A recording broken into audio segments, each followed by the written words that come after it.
Gabi-gabi kang hinahanap sa bawat sulok ng bahay. Tawag ko'y walang sagot. Si Papay pilit na lumalaban,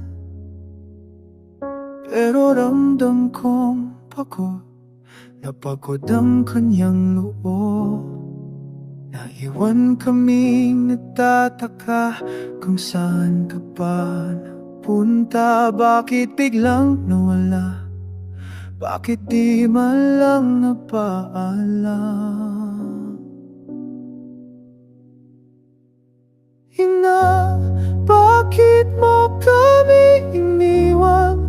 Di ka ba nawa kay Papa?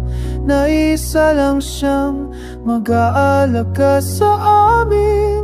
Ina, sana'y naririnig mo ang mga luha naming bumabagsak habang tinatanong namin, mahal mo pa ba kami o kinalimutan mo na?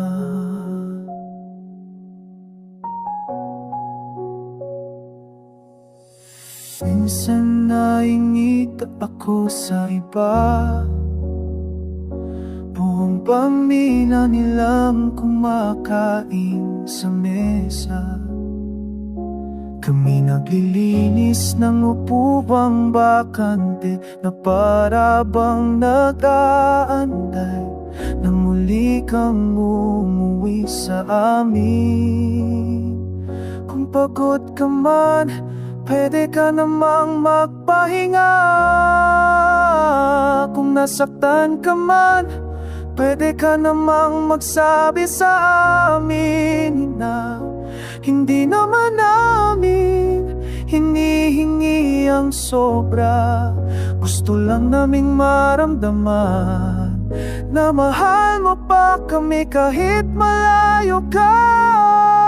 Ina, bakit mo kami iniwan? Hindi ka ba nawa kay Papa? Na isa lang siyang mag-aalaga sa amin. Ina, sana'y narinig mo ang mga luha naming bumabagsak habang tinatanong namin, mahal mo pa ba kami o kinalimutan mo na?